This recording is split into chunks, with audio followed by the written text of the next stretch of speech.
The wife has outdone herself this time. Whoo, can't wait to see what this birthday present is. I have an idea.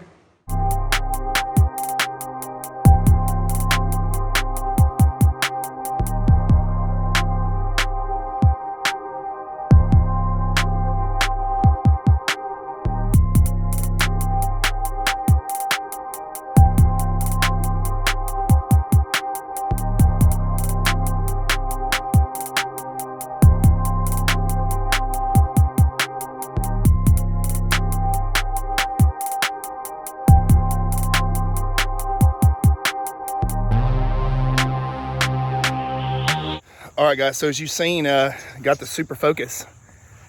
The wife outdone herself. It was a great birthday present. Today's my birthday. Surprised me with it. And I'm gonna get this thing built. I'm so excited. I'm gonna take my stuff off my Prime and wind up putting a different setup on my Prime. Probably put some pin sights and stuff on that. Might make that thing a hunting bow because it is a 75-pound bow, 70.5-pound bow. I don't know. We'll see what happens. Might sell it. Might be up for sale. I don't know. I'll probably keep it. It's a good bow. Enough rambling. Let's go in there and get that thing built. I just stepped on some fire ants and now I am being eaten alive. So let's do it. All right, just doing some preliminary testing. Shot it with the whale tail up because I haven't tied in my cable driver yet. And look at that. So that's what you want to do. Before I even, I leveled every single thing on the bow.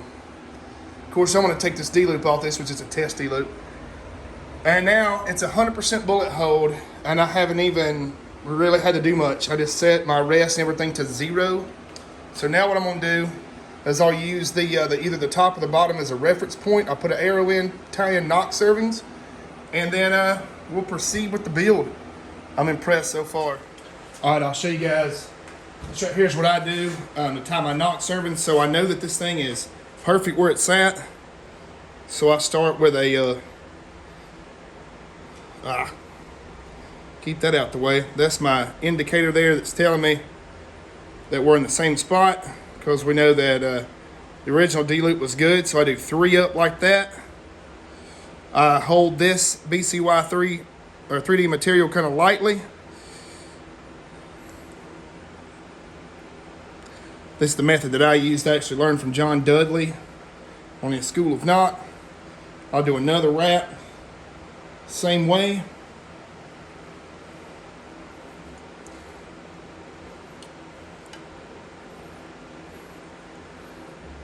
So I do top, bottom, and it stacks pretty nicely. I found out that my other material, my black, it seems to stack just a little bit different. Now this is just the way that I do it, but this stuff right here, I kind of like the way it does better, but we're gonna go with this. And this is just how I do mine. It holds. I burn my rope down. I just do 3 and 3, kind of box knots, or square knots, I guess you call it. Then I'm gonna do one more on top, right there beside it. And I don't want it to be tight because you don't want knock pinch on your string. So that's good. And then I'll normally come up, it's just the way that I do it. I'll do like 1 box knot right there on the top. And I've never had a problem with this coming loose. All of my bows are tied the exact same way. I leave enough material to burn down really well. And I just knot it up right there and it locks it in. So I'm gonna do that on the bottom side. Same way, then tie the D-loop. We'll be good to go. All right, I've never really filmed doing a D-loop, but that's the way I do it. I know I'm gonna screw up the first time because I'm filming and I always do it. I'm trying to do this and keep my hands out of the camera. So, that's your tagline. I'll leave my tagline just a little bit long, then I cut it down and burn it.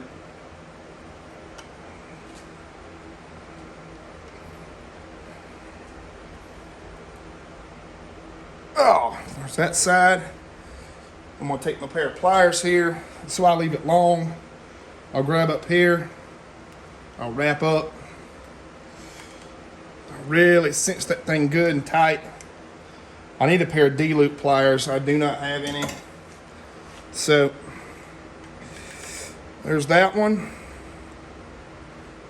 Kind of squitch it up tight. Try not to move nothing.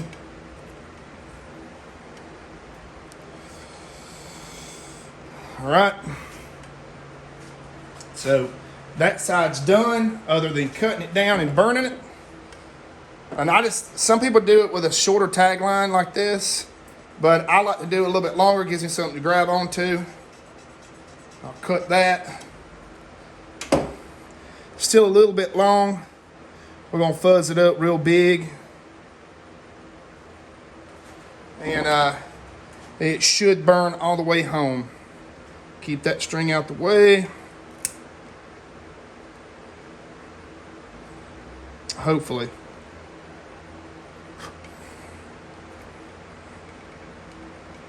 So I kind of like to put a big mushroom on it. Really, you shouldn't catch it on fire. That was my fault, but I like to put a big fat knot on there.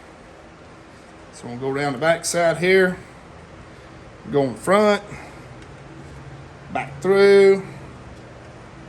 You get that.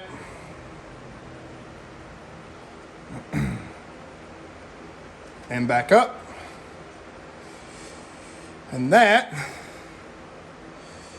is how you tie a D-loop. It took me a while to learn this. A long time to learn how to do this. And I take my time when I set up bows. I know a lot of people they go a lot faster than I do, but I want my stuff to be 100% perfect. I don't like to have to mess with stuff. You know, I like to just one and done and be able to shoot, because it's really critical. You know, that's why I shot it through paper and got it bullet hole in before I tied in this stuff here, because I don't like to have to move the rest. If I can keep the rest 100% centered, then in my opinion, that keeps all your center shot and everything perfect. Now, a couple of my bows, like my Prime, it really needs to be done this way. I haven't changed it since whenever I bought it. I've never changed the setup on it, but one day I'm going to redo it this way, which is just the way that I do it. I just kind of really take my time with it, and you know, I'll double check throughout the process and make sure everything's good. Now, this is not the right tool for the job, but I'll go in here and I want to pull this one first. I want to pull this tight, even though I know it's tight. I got a ton of hand strength, so I was able to really get that thing cinched. And it's tight. It's definitely not going to go anywhere. But yeah, that's it. So I'll burn this side down exactly like I done the other side.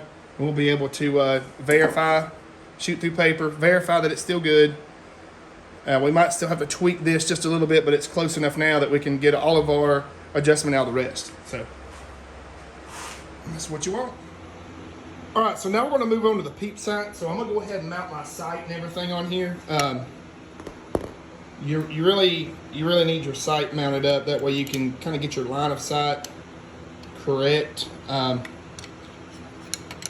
That's really important. So I'm gonna really take my time in order to get my peep sight and everything set to my desired height. I could measure off of one of my bows from the center shot here up, and I might do that, but this being a different axle to axle than some of my other ones, it can vary. So I'm just going to put the peep in, then slowly move it up or down. I'm not going to be in any rush doing this process, because in my opinion, this is one of the most important, is getting your peep sight 100% correct.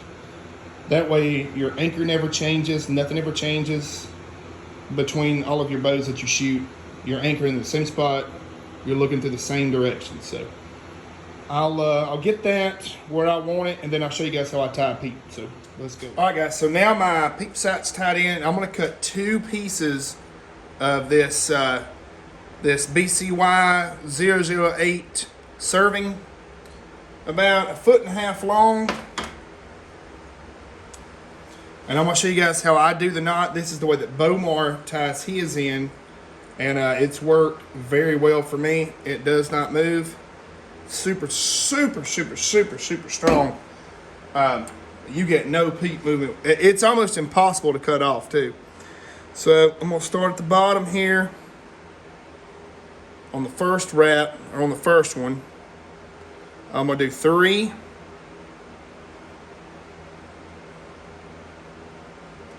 And I'm gonna really take my time right here. My dexterity is terrible.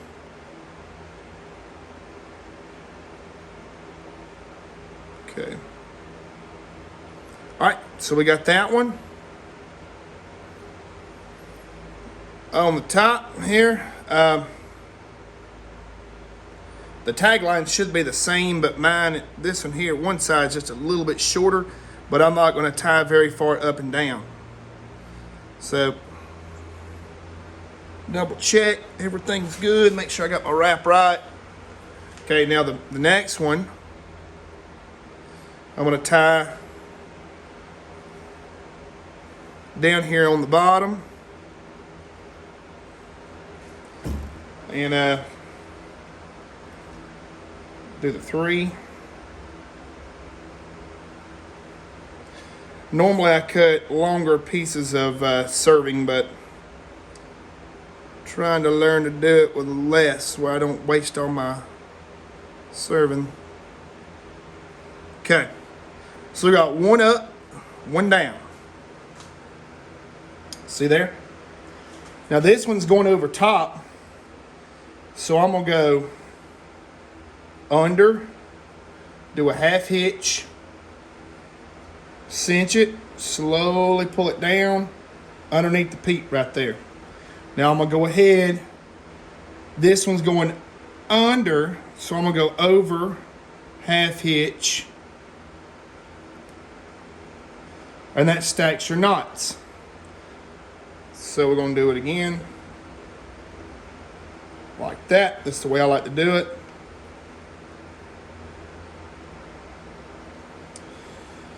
And I'll normally, sometimes on the first couple, I'll alternate bottom and top, which you don't have to do. That's just the way that I do it. So I'm gonna go through the bottom on this one.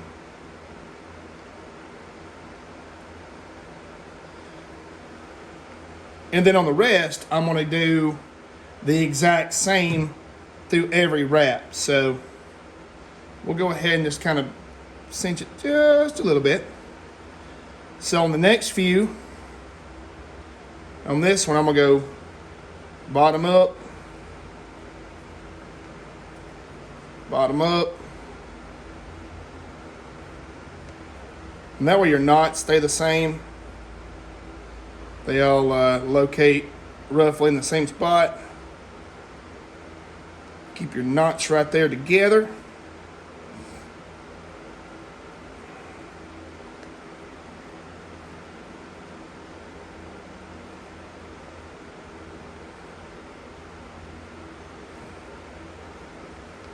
Okay, so we've wrapped up a couple times here. Go over here to the other side and repeat the process, which I'll show you guys. So this one, I'm gonna go over and in, over, like that, cinch up.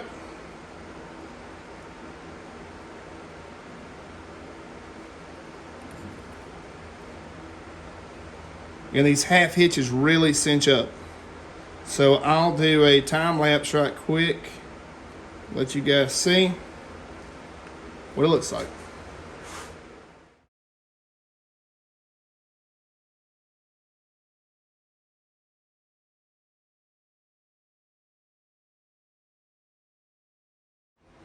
All right, so that's one side done. I'm gonna go ahead and flip the bow around do the exact same process and get this thing 100% done. All right, Peep sight's tied in. She's ready to hit the range. This thing is gonna be a shooter. All right, guys, just a testament of this bow, how easy it was to set up. I haven't had a single tear yet. I'm shooting Gold Tip X Cutter Pros with, I think they're cut at 29 inches. And they have 140 grains on the end of them. Nothing but bullet holes. So that is perfect. That's how your bow should be every single time, and that's with a bare shaft. So won't be long, I'll have this thing out here on the range and get it all sighted in.